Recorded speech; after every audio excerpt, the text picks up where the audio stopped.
अस्सलाम वालेकुम स्टूडेंट्स, हम लोग कर रहे थे न्यूमेरिकल प्रॉब्लम्स, जिसमें अभी हम लोगों ने करना है न्यूमेरिकल नंबर 4। ठीक है, न्यूमेरिकल नंबर 4 जो है वो डायमेंशन से रिलेटेड है। डायमेंशनल एनालिसिस को यूज़ करते हुए हम लोगों ने ड्रैग फोर्स का फार्मूला फाइंड आउट करना है। ठीक है, तो ड्रैग फोर्स क्या होती है ये में भी आपको अभी ना पता हो, आप लोग इसके बारे में पढ़ेंगे चैप्टर नंबर 6 में। ठीक है, मैं अभी सिर्फ आपको इतना बता देती हूँ कि ड्रैग फोर्स जो होती है वो फ्लूइड के केस में ली जाती है। ठीक है, फ्लूइड्स के केस में।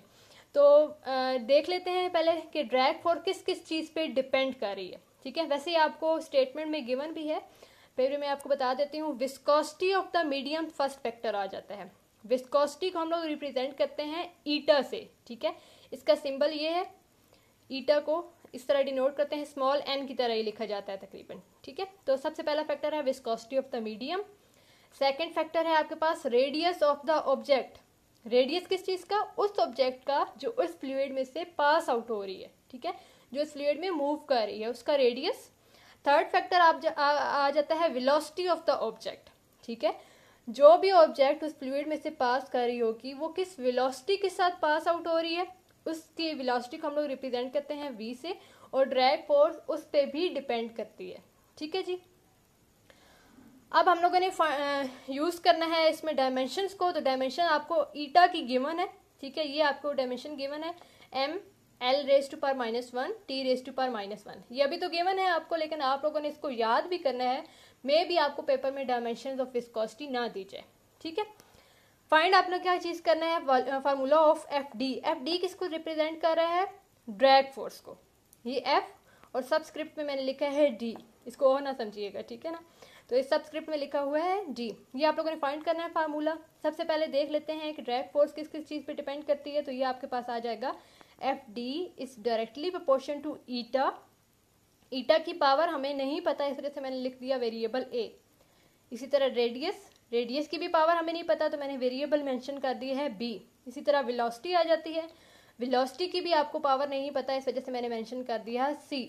ठीक है, और आपको पता है जब प्रोपोर्शनैलिटी का साइन इक्वेलिटी में चेंज होता है तो साथ में आ जाता है कोई ना कोई कांस्टेंट। इस कांस्टेंट को बेशक आप किसी वेरिएबल से रिप्रेजेंट कर दें, के से रिप्रेजेंट कर दें, या फिर इसी तरह लिखा रहने दें, कोई इशू नहीं है। ठीक है, तो ये आपके पास इक्वेशन नंबर 1 बन गई। ठीक है, अब इस इक्वेशन नंबर 1 में आप लोगों ने ए, बी और सी की वैल्यूज फाइंड आउट करके सब्स्टिट्यूट करनी होगी। ठीक है, ये आपको प्रोसीजर सारा पता होगा क्योंकि हम लोग एक एग्जाम्पल कर चुके हैं। ठीक है, जिसको ये प्रोसीजर समझ में नहीं आ रहा या नहीं पता कि कैसे हम लोग डायमेंशनल एनालिसिस को यूज़ करते हुए फाइंड आउट करेंगे, तो आप पहले वो एग्जांपल चेक करें। ठीक है, एग्जांपल मैंने आपको करवाई थी, how to find the formula of simple pendulum, time period of a simple pendulum by using dimensional analysis. ठीक है ना, तो ये आपके पास अगला स्टेप क्या आएगा?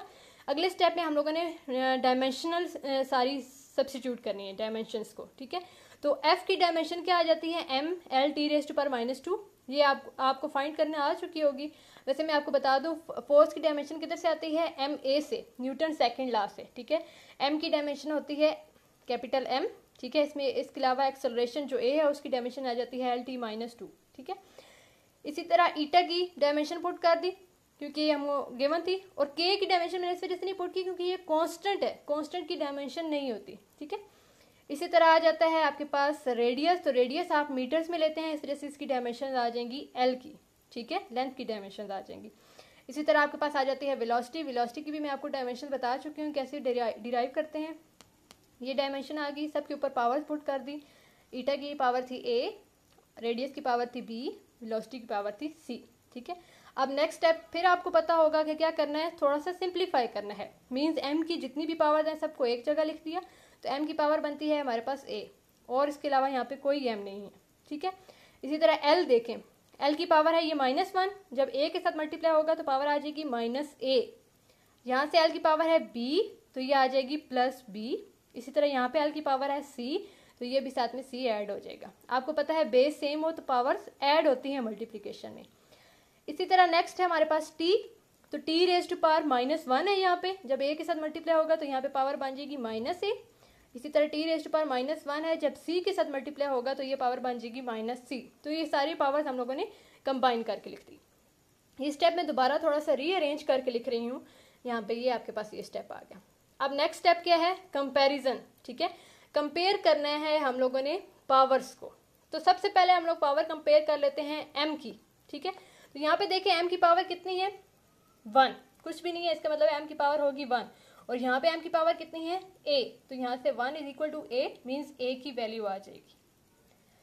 नेक्स्ट स्टेप है हमारे पास t, तो t की पावर यहाँ पे कितनी है -a माइनस c, ठीक है।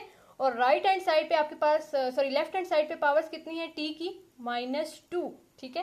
तो यहाँ से इसको कंपेयर किया तो ये आ जाएगी इक्वेशन 1, ठीक है। इसमें हम लोगों ने वैल्यूज पुट कर दी हैं, a की वैल्यू पुट कर दी है -1, इसको थोड़ा सा रीअरेंज करेंगे, ये -1 उस साइड पे जाके पॉजिटिव हो जाएगा, -2 + 1, -2 + 1 आ जाएगा -1, तो ये माइनस और इस साइड वाला c के साथ वाला माइनस कैंसिल आउट हो जाएंगे, तो यहाँ से c की वैल्यू आ गई 1, ठीक है।